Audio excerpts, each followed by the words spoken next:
is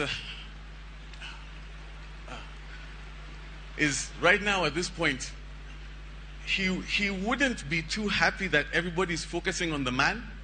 He would be happier in people focusing on the deeds. He would know that he was great, but what he would say is this, and he would tell me this: I understand it's well wishes if you keep telling me that I have big shoes to fill.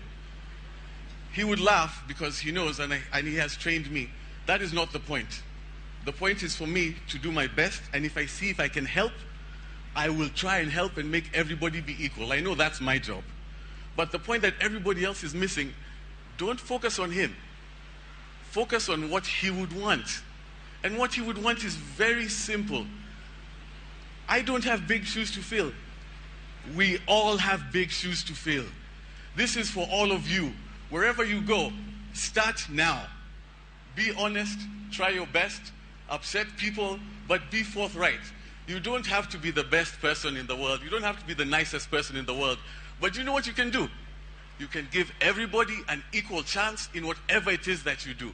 And if you do that, you will be honoring the memory of my father. So thank you all.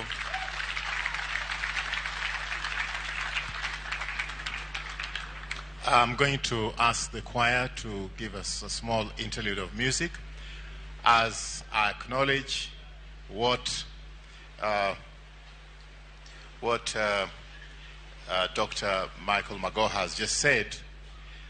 Among the celebrants here, with your permission, is Father Ben Agunga, one of my cousins. Ben, please do stand.